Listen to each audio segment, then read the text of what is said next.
은혜의 기도라는 제목을 가지고 하나님의 말씀 나누겠습니다. 독일계 미국인 가운데 봉케라고 하는 부흥 강사님이 계셨습니다. 최근에 얼마 전에 돌아가셨는데 그분이 자주 인용하셨던 예화 가운데 이런 예화가 있습니다. 한 사람이 2층 집에 이렇게 맨션에 살고 있는데 하루는 밖에서 누가 노크를 했습니다. 문을 열어보니까 예수님이 서 계신 거예요. 그래서 예수님 들어오시라고 해서 예수님을 집 안에 모셨다고 합니다. 집 안에 모시면서 예수님, 이거 2층에 방이 하나 있는데 그 방을 쓰시면 되겠노라라고 이렇게 예수님께 방을 하나 이렇게 제공을 했습니다.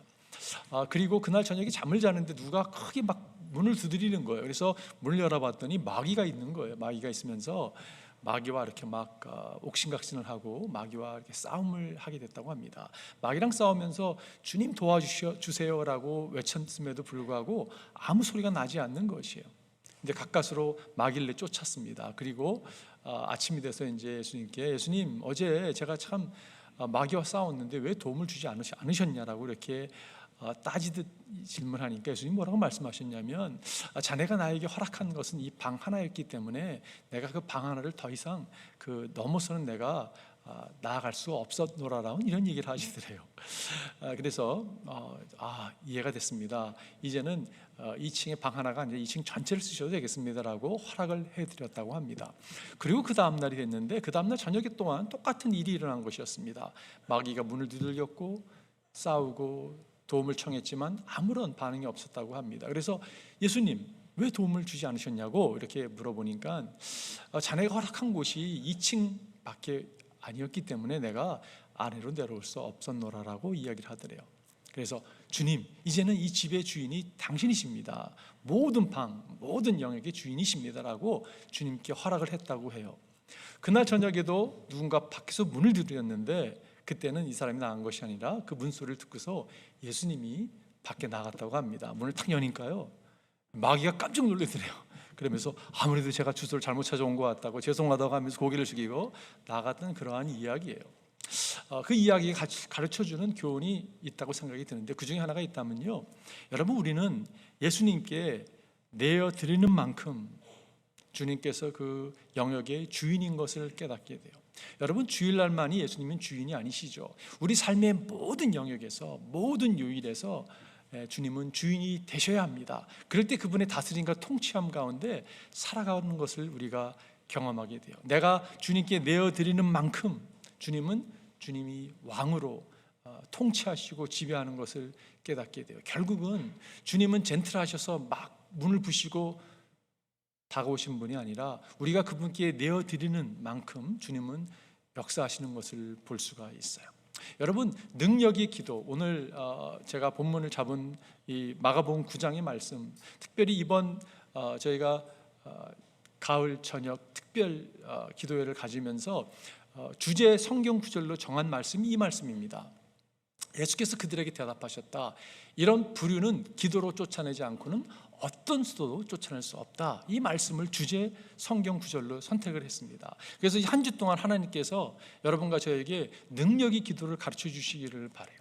여러분 우리가 능력 기도를 드리기 위해서는요 주님께 모든 영역을 온전히 내어드려야 되는 것이에요. 시간도 마찬가지고 우리가 직면하는 문제도 마찬가지, 도전도 마찬가지고 그런 걸 다 온전히 주님께 드리면서 주님의 인도하심을 받는 여러분과 제가 되기를 바랍니다. 여러분 우리는 눈에 보이는 것을 쫓아가는 성향이 많이 있죠. 눈에 보이는 걸 사실 바라보고 살아가는 사람들이 우리의 모습이죠. 귀에 들리는 대로, 눈에 보이는 대로, 말하는 대로, 냄새 맡는 대로, 만지는 대로 살아가는 것이 우리의 삶이죠. 오감의 삶을 여러분 우리가 늘 누리고 살아갑니다. 그런데 영의 세계는 그렇지 않죠. 영의 세계는 눈에는 보이지 않지만 영의 세계가 있는 것을 여러분과 저는 명확히 알고 있습니다. 어떤 사람을 그걸 거부할지 모르지만 예수를 믿는 사람들은 그것을 너무 명확하게 알고 있죠. 눈에 보이는 게 전부가 아니야 라는 것을 알고 있습니다. 사도 바울 또한 이렇게 고백했어요. 우리는 보이는 것을 바라보는 것이 아니라 보이지 않는 것을 바라봅니다. 보이는 것은 잠깐이지만 보이지 않는 것은 영원하기 때문입니다. 영원한 나라를 바라보고 영원한 세계를 바라보고 믿음의 세계를, 영적인 세계를 바라보고 사는 사람들이 여러분과 저예요. 그죠? 여러분 맹인은 앞을 보지 못하기 때문에 무지개에 대해서 설명을 한다 해서 무지개를 바라볼 수가 없죠. 무지개를 보지 못한 데서 무지개가 존재하지 않는 게 아니잖아요. 그죠? 영의 세계를 부인한다고 하더라도 영의 세계가 존재하지 않는 게 아니라 명확하게 존재하고 있다는 것이, 우리가 능력의 기도를 드리기 위해서 정말 하나님께 나아가 여러분 시간을 할애해서 주님의 음성을 듣고 능력의 기도를 드리는 여러분과 제가 되기를 바랍니다. 오늘 이 능력의 기도를 드리는 데 있어가지고 기초를 깔고 가고 싶은 것이 있다면 오늘 이 말씀이에요. 예수께서 그에게 말씀하셨다. 할 수 있으면이 무슨 말이냐? 믿는 사람에게는 모든 일이 가능하다. 여러분, 이 말씀을 우리가 많이 들어서 알고 있을 것입니다. 과거에 들었던 말씀이 아니라 이번에 하나님께서 우리에게 주시는 말씀으로 여러분과 제가 받았으면 좋겠어요. 할 수 있으면이 무슨 말이냐? 믿는 사람에게는 모든 일이 가능하다. 정말 하나님께서 여러분, 우리가 직면해 있는 불가능한 일처럼 느껴지는 어떤 관계들, 어떠한 문제들, 어떠한 이슈들, 여러분 뭐 어떻게 자녀가 될 수도 있고 재정적 문제가 될 수 있고 수많은 도전들과 일이 될 수 있는데 그것을 가지고 정말 하나님께 능력의 기도를 올려드리는, 그래서 불가능한 것이 가능케 되는 그런 것을 여러분과 제가 경험하게 되기를 바라요. 능력의 기도란 과연 어떤 것인가 오늘 몇 가지 생각해 보기를 원합니다. 첫 번째는요, 능력의 기도는 우리의 삶의 현장에서 일어납니다. 삶의 현장에서 일어나고요, 일어나야 되는 것이에요. 신앙이라는 것이 이게 내가 생각하고 따르는 이상과 현실과 너무 별개가 돼서는 안 되는 거죠. 여러분, 우리가 믿는 믿음과 현실과 연관성이 있어야 되는 것을 우리가 알아야 되는 거죠. 오늘 본문의 말씀의 배경은 이런 것입니다. 여러분, 예수님께서 변화산상에서 지금 야고보와 요한과 베드로를 데리고 변화산상에서의 경험이 있었어요. 변화산에서 여러분 이야기를 알고 계시죠. 변화산에서 얼마나 이것이 영광스러웠으면 베드로가 뭐라고 얘기했냐면, 예수님 여기다 초막을 좀 졌으면 좋겠다고. 하나는 모세를 위해서, 엘리야를 위해서, 예수님을 위해서. 모세가 엘리야가 나타났거든요. 너무 엄청난 여러분 영적인 경험 아닙니까? 그러니까 그가 하는 말을 자기가 이해도 못하면서 그런 얘기를 하고 있는 거예요. 그리고 그 일이 일어난 다음에 지금 그 산에서 내려온 다음에 이어지는 말씀이 오늘 말씀입니다. 이렇게 시작하죠. 그들이 다른 제자들에게 와서 보니, 지금 야고보와 베드로와 요한이 예수님과 함께 다른 제자들이 와서 보니 큰 무리가 그 제자들을 둘러싸고 있고 율법 학자들이 그들과 논쟁을 하고 있었다. 지금 영광스러운 정말 그 변화산의 그 경험, 영적인 마운틴탑 경험, 익스피리언스를 갖다가 하고 내려왔는데 밑에서는 여전히 논쟁하고 있는 모습이, 그게 우리의 모습일지 모르겠습니다. 지금 영적인 세계에서 일어나는 일과 현실은 너무 차이가 나는 것이에요. 논쟁하고 있는 그러한 모습. 여러분, 신앙이라는 것은 마운틴탑 익스피리언스가 있어야 되는 거죠. 변화산에서 누렸던 그런 영광스러운 일이 있어야 됩니다. 그러나 거기서만 머물러 있으면 안 돼요, 그죠? 그것이 계곡으로 내려와가지고 지금 논쟁하고 있는 사람들에게 당신은 무슨 논쟁하고 있냐고, 쓸데없는 것에 마음 뺏기지 말라고, 그리고 그걸 해결할 수 있는 것이 신앙인 것을 알 수가 있어요. 여러분도 아마 그런 경험이 있었을 것입니다. 저도 기억나는 것이요, 처음에 주님을 만났던 그 수련회를 잊지 못합니다. 고등학교 3학년 때 수련회 가서 주님을 영접하게 됐어요. 그리고 예배를 드리고 찬양을 드리고 정말 말씀 앞에 나가는데 너무 좋은 거예요. 그 수련회 3박 4일 시간이 너무 빨리 지나가는 거예요. 너무 좋았습니다. 그러면서 마지막 날 제 생각이 무슨 생각이 들었냐면, 여기서 그냥 계속 살았으면 좋겠다. 수양에서 밥도 해주지, 교제하지, 말씀 배우지, 예배 드리지.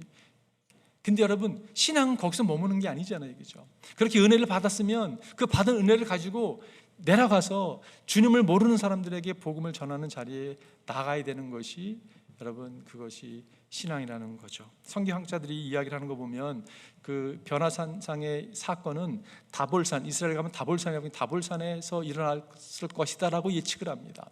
여러분, 그 컨스탄틴 대제의 어머니 헬레나가 AD 326년도에 다볼산 위에다가 여러분 성전을 짓습니다. 그리고 그게 몇 세기를 지나면서 그 모세를 위한, 엘리야를 위한, 예수님을 위한 이런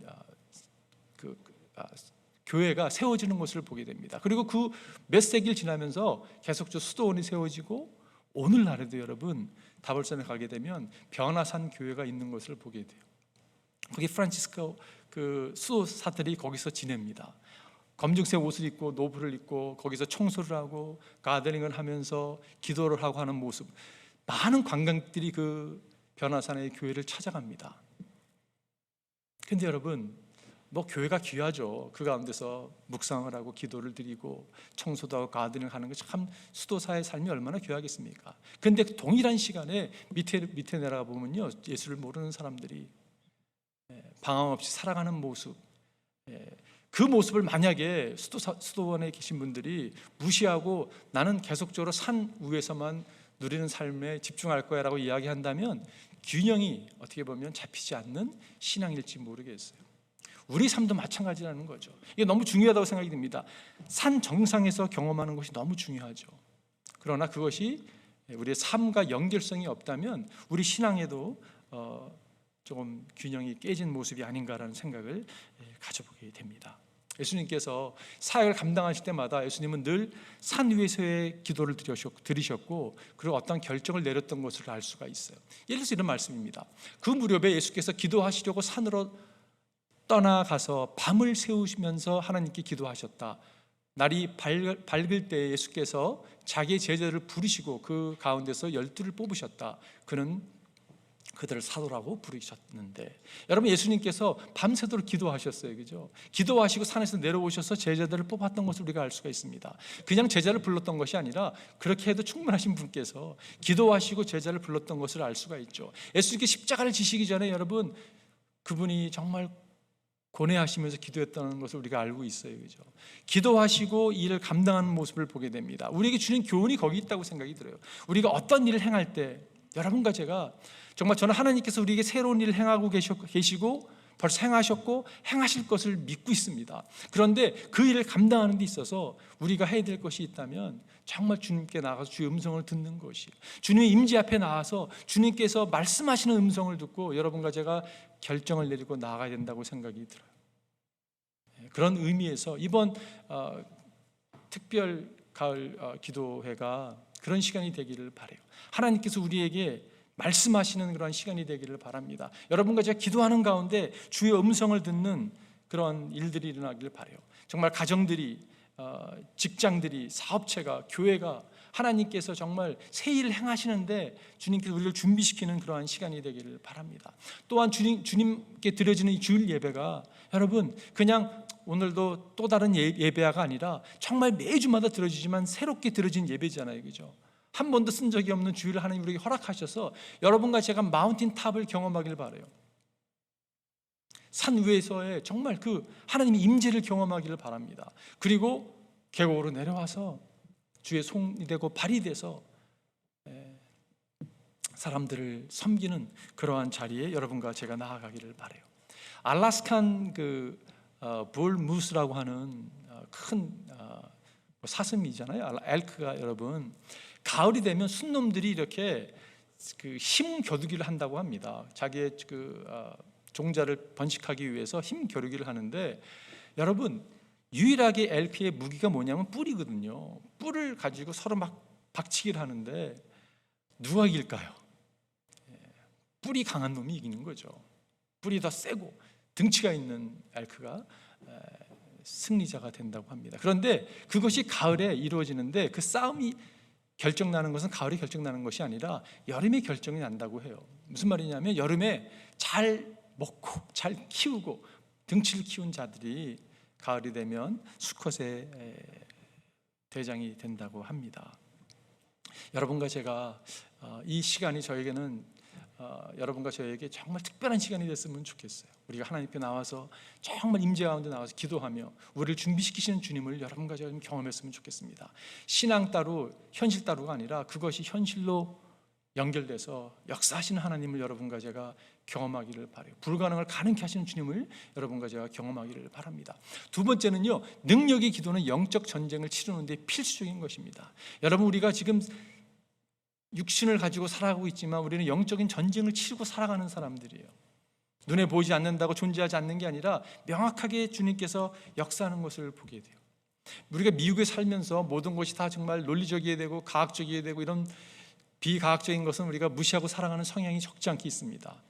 제가 짧은 시간이지만 필리핀에 선교사로 있으면서요, 짧은 한 2년 동안 기간이 저에게는 영적인 눈을 열게 하는 굉장히 저에게는 좋은 계기였던 것 같아요. 아직도 기억이 납니다. 한 번은 간지 얼마 안 돼가지고 제가 어느 교회 초대를 받아 설교를 하는데, 갑자기 설교를 하는데 이쪽에 한 섹션의 사람들이 갑자기 설교를 듣다가 막 디귿한 막 넘어지는 거예요. 말이에요. 쓰러지는 거예요. 아니 이게 한 번도 경험한 본 적이 없거든요.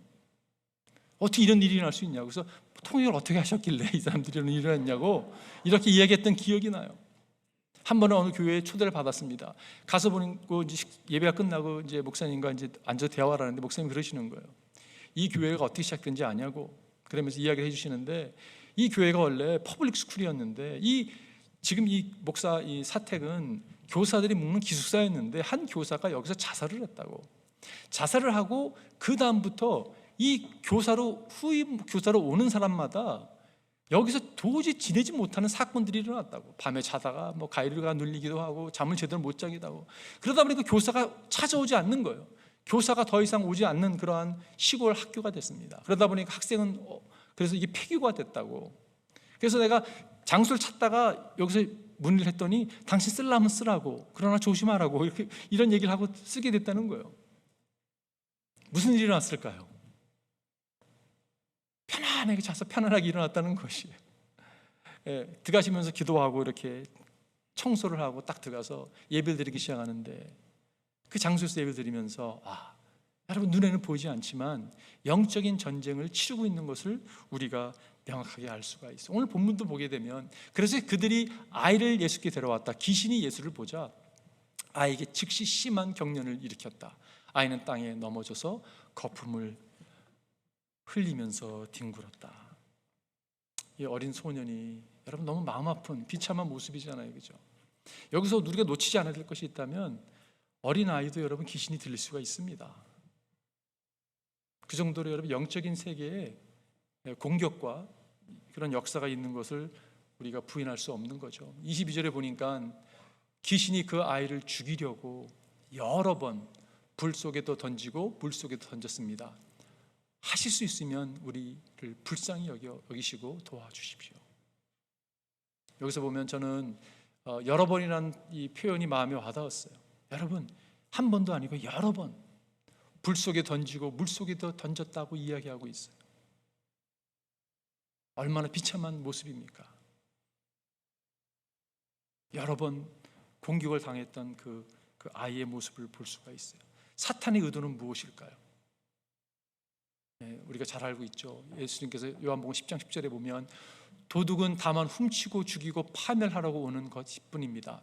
나는 양들이 생명을 얻고도 넘치게 얻게 하려고 왔습니다. 예수님이 오신 목적은요, 우리로 하여금 생명을 얻고 그것으로 풍성한 삶, 넘치게 하는 삶을 누리게 하기 위해 오셨는데, 사탄은 반대죠. 와서 훔치고 죽이고 파괴하려고 왔다라고 이야기하고 있어요. 여러분, 그게 사단의 일입니다. 여러분, 사단이 무엇을 훔쳐갔습니까? 마음의 평안을 훔쳐가죠. 불안감을 막 조성하잖아요, 그죠? 무엇을 죽였습니까? 소망을 죽이고요, 우리 자아상을 죽이고요, 믿음을 죽이고자 하죠. 무엇을 파괴하고자 합니까? 가정을 파괴하고자 합니다. 여러분, 교회를 파괴하고자 하는 게 사탄의 전략이에요. 거기에 잘못 휘둘려 가지고요, 공동체가 깨지고 가정 깨지는 것을 얼마나 많이 보는지 모르겠어요. 사단이 원하는 것은 명확합니다. 깨트리는 거고 죽이는 것이. 그런데 여러분과 제가 주님의 자녀들이라면 아버지의 보호하신 가운데 있다는 것을 여러분 절대 놓치지 않기를 바라요.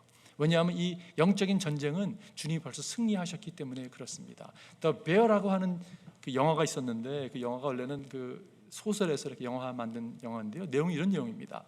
엄마 곰과 아기 곰이 살았는데 하루는 엄마 곰이 사고로 죽게 됐습니다. 아기 곰이 혼자 살아가기가 너무 힘든 거예요.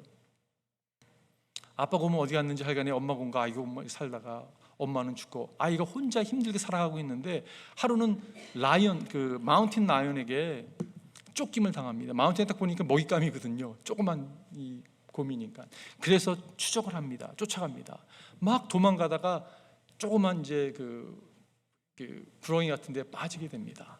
거기서 아기 곰이요, 울어대는데 그 소리가 너무 작은 거예요.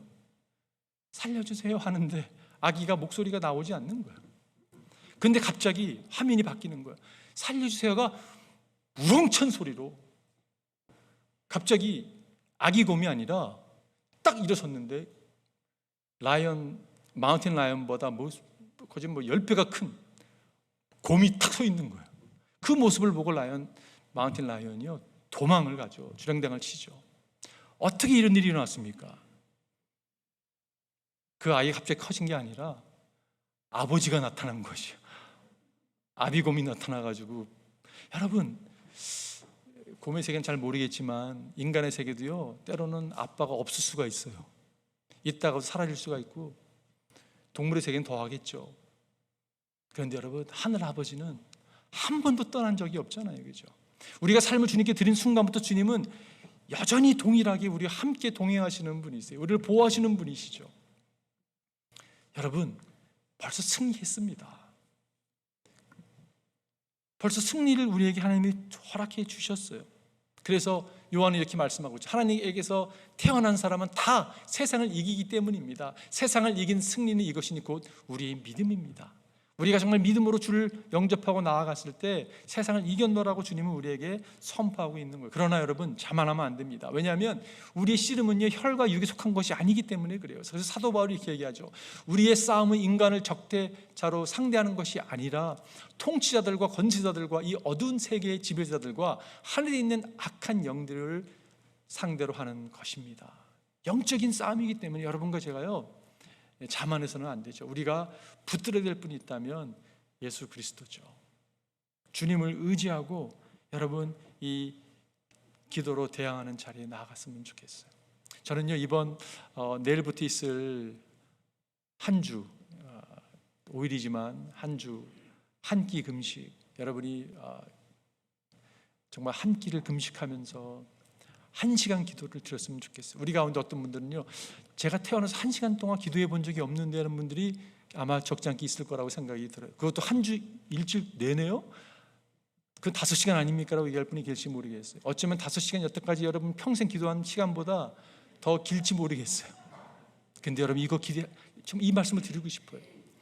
이 시간이 정말 평생 잊지 못할 어떤 터닝 포인트, 전환점이 될 수가 있고요. 하나님이 부으시는 은혜를 경험하는 시간이 저는 될 거라고 믿습니다. 지난주에 정말 기도하면서 하나님께서 그 마음을 계속 주셨어요. 여러분, 꼭 무슨 시간을 정해놓고 해야 되냐고 정해놓고 하는 것도 때로는 필요하다고 저는 생각이 들어요. 팀 켈러 목사님 한 분 계시죠? 그분이 21세기 C.S. 루이스라고 얘기하는 분입니다. 은퇴를 하셨지만 수많은 사람에게 영향을 끼치고 있고 오늘날에도 끼치고 있어요. 그분의 책으로 수많은 사람이 은혜 가운데 나아갑니다. 근데 그분이 대학교 시절에 한 집회를 참석했는데 그 강사님이 뭐라고 했냐면 창조주 하나님, 예수님을 묵상 한번 해보시라고, 1시간만 딱 묵상해보라고. 이 우주를 창조하시고 우리를 구원해 주시고 인간의 몸을 입고 오신 그분을 한번 묵상해보자고, 1시간만 딱, 딴 거 하지 말고. 그때 이분이 여러분 은혜를 받으셨어요. 1시간 동안 묵상을 하면서 와우, 예수 그리스도 하나님의 아들이시구나. 그리고 그분께 삶을 드렸다는 그러한 여러분 간증이 있습니다. 저는 기도하기를요 이번에 1시간이 그런 시간이 되기를 바라요. 1시간이 아니라 5시간이잖아요, 그죠? 정말 하나님의 임재 가운데 나아가서 영적인 싸움을 승리하신 주님을 바라보고 여러분 제가 능력의 기도를 드리기를 바라요. 그런 은혜가 우리 가운데 임할 줄 믿습니다. 마지막 세 번째는 능력의 기도는 불가능한 것을 가능케 합니다. 여러분과 제가 능력의 기도를 드려야 될 이유는 우리 힘으로 도저히 감당할 수 없는 것들이 많이 있잖아요, 그죠? 사실 작은 거 하나도 우리의 능력으로 감당하지 못합니다, 여러분. 우리는 하나님의 도움으로 주님께 기도함으로 불가능한 것을 가능하게 하시는 주님을 경험하게 되는 거죠. 오늘 본문에 보니까 예수께서 그에게 말씀하셨다. 할 수 있으면, 무슨 말이냐? 믿는 사람에게는 모든 일이 가능하다라고 말씀하고 있어요. 이 말씀이 새롭게 여러분과 저에게 다가오기를 바랍니다. 그 아이 아버지는 큰 소리로 외쳐 말하였다. 내가 믿습니다. 믿음 없는 나를 도와주십시오. 오늘 제가 말씀을 묵상하다가 무슨 생각이 들었냐면 참 교회가 할 수 있는 것이 참 없다라는 생각이 참 들어왔어요. 여러분 본문에 보게 되면 어디서나 귀신이 아이를 사로잡으면 아이를 거꾸로 틀입니다. 그러면 아이는 거품을 흘리며 이를 갈며 몸이 뻣뻣해집니다. 그래서 선생님의 제자들에게 이 귀신을 쫓아내달라고 했으나 그들은 쫓아내지 못했습니다. 이 모습이요 꼭 오늘날의 교회의 모습 같아요. 정말 감기에 어려움이 있어서 교회 왔는데 해결책을 못 찾는 거예요. 재정이 어려움이 있어서, 자녀 어려움이 있어서, 정말 건강에 어려움이 있어서 찾아왔는데 아무런 도움을 못 주는 거예요. 이 아버지가 얼마나 낙심했을까요? 얼마나 좌절했을까요? 여러분, 교회란 그런 곳이 될 수 있습니다. 목사에게 실망할 수 있고요, 성도에게 실망할 수 있어요. 근데 여러분, 예수님은 절대 여러분과 저를 실망시키는 분이 아니세요. 우리가 나아가야 될 분이 있다면 그분이 예수 그리스도세요. 여러분, 기도의 자리가 무엇입니까? 우리가 하나님께 나아가는 거잖아요, 그죠? 예수께 나아가는 것입니다. 내게 데려오라, 주님이 말씀하세요. 그리고 주님께서는 그를 치유하는 것을 보게 되죠. 저는 20살의 말씀이 참 마음에 와닿는 것 같아요. 이 아이 아버지는 큰 소리로 외쳐 말했다. 정말 외칠 수밖에 없었던 것이에요. 내가 믿습니다. 내가 믿습니다. 주님께서 믿는 자에게는 능치 못한 일 없다고 얘기했을 때 내가 믿습니다. 근데 믿음 없는 나를 도와주십시오. 이게 솔직한 기도잖아요, 그죠? 여러분 같으면 뭐라고 대답하셨겠어요? 할렐루야, 내가 믿습니다, 아멘, 이렇게 했을지 모르겠지만 제가 제 모습을 보면서도 이게 더 맞는 것 같아요. 믿음이 있다는 얘기입니까? 없다는 얘기입니까? 내가 믿습니다, 믿음 없는 나를 도와주세요. 이게 우리의 모습이에요, 그죠? 정말 주님 믿습니다. 그런데 정말 못 믿는 내 모습이 있습니다. 도와주세요. 어쩌면 여러분과 제가 1시간을 헌신하고 주님께 나와서 이 기도를 드렸으면 좋겠어요. 내가 믿습니다. 그런데 아직도 믿음이 없는 걸 용서해 달라고, 도와달라고 주님께 간구할 때 여러분, 주님께서 어떻게 반응하세요? 너 이렇게 믿음이 없어? 이렇게 나무라지 않으셨어요. 그 모습을 그대로 받아주시고 주님께서 귀신을 내어쫓는 일들을 허락하는 것을 보게 돼요. 내가 믿습니다. 믿음 없는 나를 도와주십시오. 여러분과 저렇게 고백하기를 바라요. 그럴 때 여러분 어떤 일이 일어납니까? 그러자 귀신은 소리를 지르고서 아이에게서 심한 격리를 일으켜놓고 나갔다. 아이는 죽은 것 같이 되었다. 그래서 사람들은 모두가 말하기를 아이가 죽었다 하였다. 이 과정이 얼마나 힘들면, 여러분 얼마나 힘들면 죽은 것 같이 여러분 느껴질 정도가 되었을까요? 기도의 과정이 절대 쉽지 않습니다. 여러분 어떻게 보면 1시간을 헌신하고 주님께 기도하는데요, 이런 일들이 날지 모르겠어요. 격리 일으키기도 하고요, 꼬꾸라서 떨릴 수, 뒹굴 수도 있습니다. 너무 이게 죽을 것 같은 거예요. 근데 이 과정이 거치지 않고는 귀신 내어쫓김을 받지 않거든요. 기적이 일어나지 않거든요. 그러니까 그렇기 때문에 여러분 힘들지만 주님의 임재 가운데 나아가야 되는 거예요. 보십시오. 그런데 예수께서 아이의 손을 잡아서 일으키시니 아이가 일어났다. 그리고 끝난 거 아니라 죽은 것 같은 거 아니라 주님께서 이렇게 세웠더니 회복이 됐다고 성경은 말씀하고 있어요. 이 한 주가 여러분과 제가 그런 시간이 되었으면 좋겠습니다. 능력이 기도의 자리로 나가는 시간이 됐으면 좋겠어요. 여러분, 능력이 기도의 자리로 나가지 못하게 하는 수많은 이유들이 있습니다. 저녁 때 나 밤에 운전하기 어려워 부터 시작해서요, 내가 시간을 낼 수가 없어. 수많은 이유 되려면 될 수 있어요, 여러분. 그런데 정말 이 1시간 여러분 하나님께 드리기를 바라요. 뭐 집에서 하면 되지, 뭐 꼭 교회에서 해야 되겠어. 그것도 여러분 이유 하나가 될 수 있어요. 아닙니다, 여러분. 하나님께서 허락하는 시간들이 있습니다. 그 시간에 하나님께 나와서 정말 어린애와 같은 마음으로 나와서 기도할 때 하나님께서 우리 가운데 은혜를 베푸실 줄 믿습니다. 제가 결론 내리면서 우리는 여러분 이렇게 눈에 보이는 세계와 눈에 보이지 않는 세계를 다 믿고 살아가는 사람들이에요. 제가 지난주에 최창성 교사님 천국 가시는 모습 보면서 정말 많은 깨달음이 찾아왔어요. 너무 슬퍼서 눈물도 흘리기도 하고 안타까운 마음도 있고. 최창성 교사님 지난 화요일날 하늘의 부르심을 입으셨는데 그날 오전 오후 이렇게 막 장례식이 막 있고요. 이렇게 시간을 내기 참 쉽지 않은 시간인데 하나님께서 마음을 이렇게 꼭 방문하고자 하는 마음을 주셨어요. 그래서 너무 감사했던 것 같아요. 그날 목사님을 찾아뵀습니다. 목사님이 몰핀을 맞으셔서 정말 이 정신이 없으신 상황이었어요. 누워 계시는데 그 따님께서 캔 목사님 왔어요 하면서 이렇게 깨우시는 거예요. 이렇게 탁 눈을 뜨시더니 저를 이렇게 바라보시고 다시 눈을 감으시더라고요. 근데 눈에서 이렇게 반가워하는 모습을 느꼈습니다. 그리고 따님과 한참 얘기하고 나중에 기도도 드리고 시간을 보내다가 이제 가야 될 것 같아서 따님이 한 번 더 깨우셨어요. 목사님 가신다 그렇게 깨우는데 목사님이 탁 눈을 뜨시더니 여러 말씀을 하시는 거예요. 근데 한마디로 귀에 안 들어왔습니다. 왜냐하면 고통 가운데 말씀을 하시는데 말이 이렇게 이해하지 못하는 말씀을 하셨어요. 근데 딱 들리는 단어가 반복해서 있었습니다. 그게 뭐였냐면 고마워요, 고마워요라는 말씀이었어요. 제가 그 모습을 보면서 무슨 생각이 들었냐면, 야, 목사님은 죽음 앞에까지도 그렇게 참 클래스를 가지고 고백하시나 보다라고 생각을 하고 그 자리를 떴습니다. 그리고 오후에 연락을 다시 받았어요. 하늘나라 가셨다는 이야기를 접하고 나서 제가 그 생각을 다시 했습니다. 근데 여러분, 그 고마워라는 표현은 성도들에게 한 표현이 아니라 그리스도께 했다는 표현이라는 생각이 마음에 들어왔어요. 아, 저 어른은 죽음 앞에서까지 주의 이름을 부르시고 주님께 감사의 단을 쌓는 분이셨다라는 그런 마음이 제 가운데 찾아왔어요. 어떻게 그 죽음 앞에서 흐트러짐 없이 그런 삶을 살 수가 있었을까? 그러면 제가 결론이 됐던 게 뭐냐면, 최 성사님은 늘 주님을 바라보고 사셨기 때문에 그래라는 생각이 들어왔어요. 근데 그 생각을 묵상하다가 무슨 생각이 찾아왔냐면요, 그것도 맞는 얘기지만 하나님이 늘 최 성사님을 바라보는 것을 의식하고 살았던 분이라는 것이에요.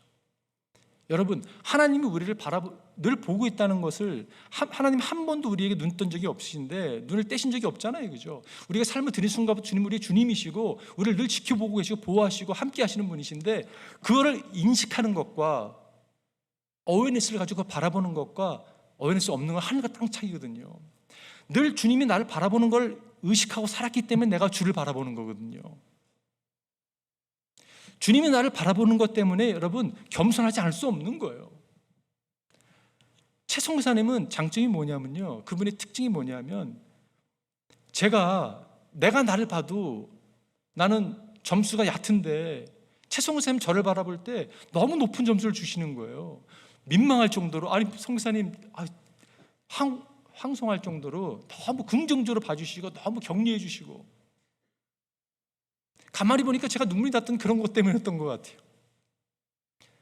왜 저를 이렇게 귀하게 봐주시는지, 예뻐해 주시는지 너무 감사하잖아요, 그죠? 근데 그 답이 뭐였냐면, 하나님께서 최 성사님을 그렇게 보셨던 그 눈으로 자신을 바라봤기 때문에 그 동일한 눈으로 여러분 성도를 바라보는 거잖아요, 그죠? 여러분, 진정한 성공된 삶이 무엇입니까? 예수님이 나를 바라보는 걸 늘 의식하며 살고 내가 주를 늘 바라보고 살 때 그 삶이 여러분 삶에서 열매로 맺혀지고 나타나는 삶이잖아요, 그죠? 하나님의 임재보다 귀한 게 무엇입니까? 여러분과 제가 존재하는 것, 우리가 이 땅에 살아가는 것, 여러분 이 땅에서 그 어떤 것도 우리를 만족시키지 못합니다. 여러분 다 알고 있어요, 그죠? C.S. 루이스가 그런 표현했어요. 아무것도 우리를 만족시킬 수 없다고. 그렇게 느껴지는 것은 우리는 이 땅이 아니라 저 세상을 위해서 만들어졌기 때문에 그렇게 느낄 수밖에 없다고 C.S. 루이스가 표현했어요. 그렇습니다. 그 어떤 것도 여러분 것처럼 만족시키지 못하죠. 우리를 유일하게 만족시킬 수 있는 것은 주님의 임재 가운데 나가는 것이에요. 기도의 자리에 나가는 것이에요. 늘 주님이 나를 바라보고 있다는 의식을 가지고 그분을 바라보고 살아가는 인생, 그 인생이 복된 인생이죠. 그 인생이 성공된 인생이라고 고백할 수 있는 거죠. 이 땅에서 세상에 똑같은 기준을 가지고 성공과 실패를 결론 짓는다면 신앙은 여러분 잘못된 신앙이라고 생각이 들어요. 우리도 머지않아 하나님 앞에 쓸 것입니다. 하나님 앞에 나아가는 연습을 함으로 그분 앞에 담대히 나아가는 믿음으로 삶으로 믿음으로 마칠 수 있는 그런 인생이 되기를 주님으로 축원드립니다. 기도하겠습니다.